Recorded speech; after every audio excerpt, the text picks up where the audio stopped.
La Première Ligue a repris ses droits ce week-end avec des chocs. Le plus gros d'ailleurs, c'était entre Manchester United et Arsenal. Malheureusement, à Old Trafford pour les Red Devils, c'est les Gunners qui l'ont emporté grâce à un but de Calafiori. L'Italien, il a marqué à la 13e minute d'un coup de tête sur un coup de pied arrêté. L'habitude d'ailleurs des Gunners sur ces derniers mois qui montrent qu'ils peuvent à suffisance être décisifs sur ces genres d'occasions. Malgré ces recrues, on a vu sur l'image tout à l'heure, il y a Matheus Cunha qui est venu de Wolverhampton, Bryan Mbeumo qui est venu de Brentford, mais également ils ont recruté dernièrement Benjamin Sesko de Leipzig. Ouais. Qui est rentré un peu tardivement. Mais qui a fait une bonne rentrée. Et incroyablement, on se rend compte que c'est vrai, ils ont dominé le match. La faute n'a pas de chance aussi. En large, il faut le dire. Et au final, c'est l'équipe de Mikel Arteta qui l'emporte face à celle de Ruben Amorim. Alors, un mot sur ce gros choc. C'était sensationnel quand même. Ouais, sensationnel. Je pense qu'on s'est bien régalé. Voilà, ce match, pour moi, United l'a dominé de long en large. On parle quand même de ces 22 frappes cadrées pour United et 9 du côté d'Arsenal. Au niveau de la possession, je pense que c'est 68. Et au niveau pour United et au niveau d'Arsenal, c'est 36. Donc voilà, vous pouvez en tirer les conclusions. Et aussi les recrues aussi qui ont fait bonne impression. Cunha, techniquement, qui a apporté son explosivité. Mbeumo aussi, je pense que cette équipe United manquait un peu des joueurs avec ce genre de caractère, ce genre d'orgueil. Pour moi, il n'y avait que le Portugais Bruno Fernandes qui avait cet orgueil. Mais avec Cunha et Mbeumo, je pense que cette équipe-là nous montre qu'elle a envie de faire quelque chose. Côté Arsenal, très déçu. Je pense qu'en interview d'avant-match, on avait demandé à Arteta est-ce que ce n'est pas l'année, est-ce que cette année c'est pas la bonne.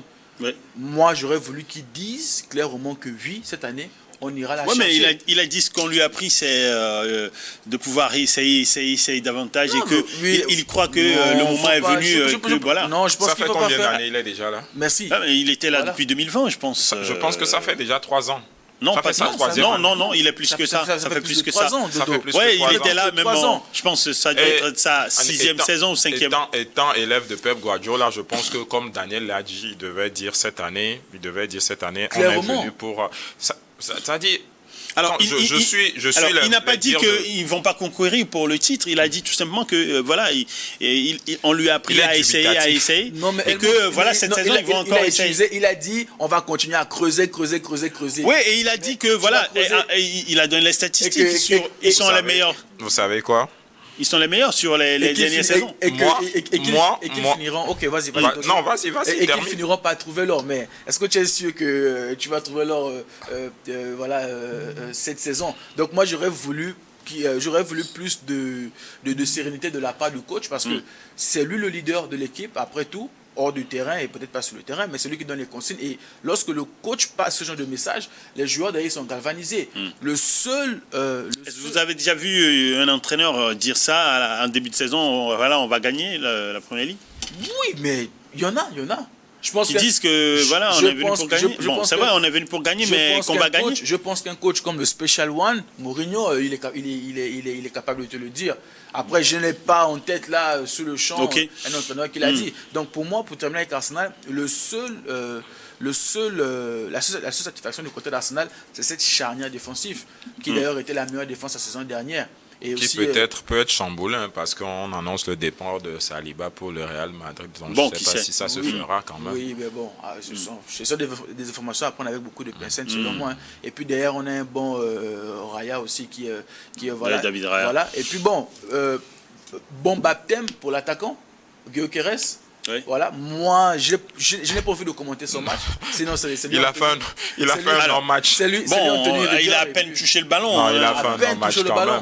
tout ce qu'on souhaitait ouais, de lui, on l'a pas vu. Un bon match. Un non-match. Okay, j'ai dit un non-match. Okay. Voilà. Alors, vous savez, c'est vrai, on l'occulte, on le met pas, on le considère pas souvent, mais tu te souviens de me dire ici sur ce plateau? C'est pas toujours évident. Que marquer au Portugal, c'est différent de marquer en première ligue. Là, excusez-moi, mais j'ai l'impression que vous attendez que Gyökeres fasse un plouf non, même pas. De toute façon, c'est son premier match. Je le disais tout à l'heure, il a à peine touché le ballon. Il a été en dedans. Mais ce n'est que le début. Et attendez-vous, c'est quand même le meilleur buteur d'Europe. Il a marqué quoi, 39 buts en 33 matchs. On peut dire que Manchester a vraiment fait un grand match.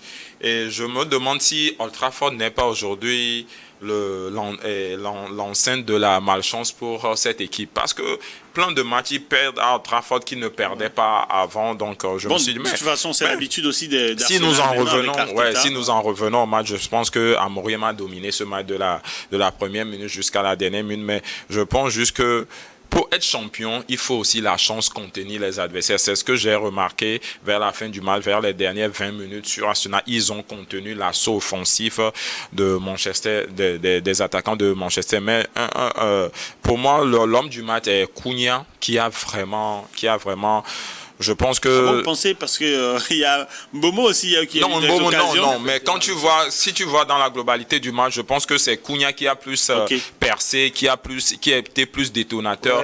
Ne serait Mbomo, je pense qu'il va venir. Bon, à Brentford, je pense que Brentford n'était pas une grande équipe. tu es à l'aise ici, mais la pression aussi, il avait des occasions, des passes à faire plus simplement. Mais je pense que dans l'ensemble, Arteta, je l'ai dit ici, le départ de Partey va beaucoup coûter à cette équipe d'Arsenal. C'est que le début, mais c'est ce que moi j'ai observé, parce que moi je suis plus dans la vision des milieux de terrain, parce que pour faire gagner une équipe, il faut des bons milieux de terrain. Mais les milieux de terrain, si Casemiro, à cet âge, avec les autres milieux... Pratiquement quoi, oui, avant de sortir et Ugarte venir le remplacer, ils n'ont pas su dominer les joueurs d'Arsenal, les milieux d'Arsenal n'ont pas su dominer cette équipe. Je pense que le départ de Partey, un peu, c'est un pincement pour moi. Donc, on verra ce que la saison va donner quand même. Alors, en tout cas, Arsenal a eu chaud, mais ils n'arrivent à pas prendre les 3 points à Trafford, comme c'est le cas depuis déjà, je pense, quelques matchs déjà, avec l'arrivée de Mikel Arteta. Alors, l'autre équipe également qui a réussi son match, c'est Liverpool. Le champion en titre, les Reds de Arne Slot ont réussi à pouvoir remporter une victoire sensationnelle face à Bournemouth. Ce n'était pas toujours évident. Quand même. Il y a eu un doublé d'Antoine Semenyo, l'international ghanéen, qui a essuyé aussi quelques... un très bon joueur. Voilà, qui a essuyé visiblement une insulte raciste. On ne sait pas si c'est ce qu'il en est maintenant, mais toujours est-il que Liverpool a sorti un communiqué, et puis Arne Slot aussi ont soutenu le joueur. Et le joueur même a réagi face à cela. Alors, il a fallu l'entrée de Federico Chiesa pour pouvoir décanter la situation, parce qu'il a marqué le 3e but de Liverpool, c'était à la 88e minute, après que Ekitike et puis Gakpo aient marqué. Et puis, le dernier but était pour l'homme, le plus... la superstar des Reds depuis plusieurs saisons déjà, Mohamed Salah, voilà, il a marqué. Donc 4-2, Liverpool commence bien. Dodo, je commence par toi. Oui, Liverpool commence bien après la première ligue qu'ils ont remportée la saison passée. Je pense que c'est un bon début pour eux, un bon début pour Chiesa aussi, parce que j'aimerais revoir ce joueur détonateur qu'on a vu en Italie. À la Juventus. À la Juventus, après cette blessure qu'il n'a pas su. Mais bon, comme c'est le début de saison, il est rentré. Je pense que le but qu'il a marqué va lui donner un peu d'allant pour continuer la saison. Mais bon, Liverpool mérite quand même de gagner ce match, même si l'équipe de Semenyo n'a pas fait un mauvais match quand même, mais par la fin, l'entrée de Amphi Roda encore grogné, le 12e moment encore grogné, et puis ils ont gagné le match. Et félicitations à Mohamed Salah qui commence encore par un but, et je pense que ça sera une très belle saison en Première Ligue. Alors, Hugo Ekitike, qui est arrivé de l'Allemagne, qui a été titularisé d'entrée et qui fait mouche aussi sur le premier but de l'ouverture du score, le français. c'est incroyable la manière dont il arrive à pouvoir s'intégrer aussi facilement à ce dispositif de Ancelotti. Ouais, il a aussi, je pense qu'il a aussi eu un peu de chance. Voilà, je veux pas. Ah bon, vous pensez? Non, mais pourquoi tu dis là? Parce qu'il y avait un ballon contré. Mais il a cherché. Mais il a cherché. Non, il a cherché, mais il a eu un peu de chance. Mais il a cherché. Messi a eu plus de comptes dans sa vie. Donc tu ne peux pas dire qu'il a eu un peu de chance. Ce sont les faits, on s'en tient aux faits. Il a eu un peu de chance. Car cela ne tient. Belle prestation. Je pense que ça va le mettre en confiance. Moi, je souhaite beaucoup de chance. Mais je voulais aussi revenir en disant à notre confrère africain Séménian qu'on lui apporte tout notre soutien. Ce sont des choses qu'on n'aimerait pas voir. Ce sont des choses à d'ailleurs bannir, ce sont des comportements à bannir de ce magnifique sport. Mais malheureusement, voilà, il y a toujours certains récidivistes qui essayent de... Voilà. Mais le match en lui-même, je dirais que Liverpool s'est fait un peu peur. Liverpool s'est fait peur. Et l'autre, il a aligné au moins 3 recrues. Vous avez Wirtz au milieu de terrain, Frimpong sur le côté droit, et puis vous avez Ekitike également en attaque. Ça fait 3 recrues au moins. Est-ce qu'il n'a pas été compétent? Je ne sais pas si est-ce que c'est la pression peut-être de transfert à son âge.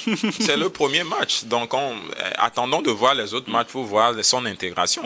Mais comme tu l'as dit, Ekitike, il s'est intégré très facilement dans cette équipe. Et notons que quand il est arrivé, il a dit quelque chose que l'entraîneur, quand il a eu Anosto au téléphone, la manière dont Anosto lui a parlé, la confiance qu'il lui a donné, je pense du projet, je pense que ça lui a donné un peu d'allant et puis il s'est bien intégré à cette équipe. Donc bon, c'est tout le monde qu'on peut lui souhaiter. Pour finir, voilà, je disais qu'il poussé un peu fait peur. Et puis je blâme aussi un peu le coach de Bournemouth. C'est vrai qu'ils ont été aussi un peu dépouillés en défense. Hein.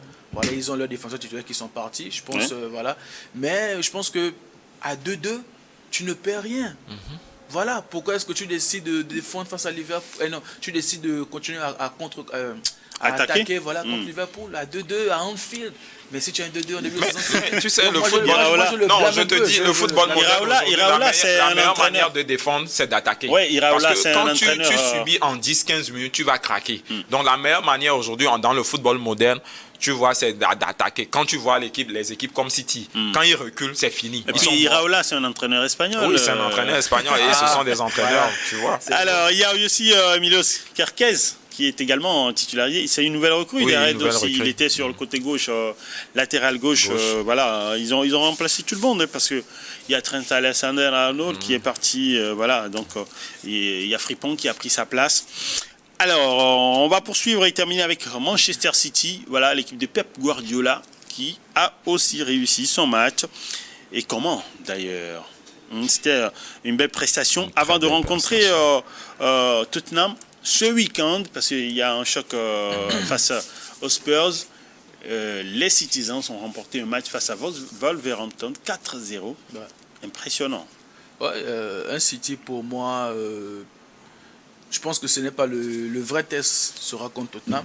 Car cela ne tienne, on va se contenter de cette magnifique victoire. On a vu aussi un peu la touche du coach adjoint, l'ancien collaborateur de Klopp, Pep Lijnders, j'espère que je ne croche pas le nom, parce que cette équipe de City avait l'habitude d'aller en possession, en contre-attaque, mais je pense que le troisième but, on a un long ballon, c'est-à-dire ils sont plus dans la verticalité maintenant, on a un long ballon du gardien qui arrive dans les pieds du nouveau milieu qu'ils ont recruté aussi Reinders, voilà, qui était d'ailleurs très bon. Je pense que il a marqué 2 buts et délivré une passe décisive, je pense. Un but et une passe décisive. Voilà. Pep qui n'a pas manqué d'être très élogieux envers lui. Donc on a le ballon qui vient sur lui et puis il donne à Rico ce qu'il trouve à l'an. Donc je pense que, comme Pep disait, Pep avait besoin d'un niveau de discours autour de lui. La raison pour laquelle il s'était séparé de ses anciens collaborateurs. Et aussi Kolo Touré aussi qui a fait du bon boulot. On a vu beaucoup de les hors-jeux qui ont été bien exécutés. Mais aussi en face, Wolves aussi, je pense, ils ont aussi été dépouillés. Hein, comme je l'ai dit. Voilà, Aït-Nouri, Cunha, on a aussi Semedo qui est parti. Voilà. Et après, c'est une équipe aussi qui n'est pas trop dans le recrutement. Ils sont très timides dans le recrutement. Ils préfèrent vendre. Bon début pour City. Mais je pense que le vrai le vrai, pour moi, cette équipe de City, elle est encore peut-être à 80%, mais le vrai challenge... Oui, parce que vous voyez quoi, Oscar Bob, le Norvégien de 22 ans qui a été associé, il était sur le côté droit, alors que c'était d'habitude Omar Mamouche, vous voyez, Omar Mamouche, d'ailleurs, il était sur le banc. Sur le banc aussi. Oui, et donc, voilà, bon, Reginders, il a fait le job.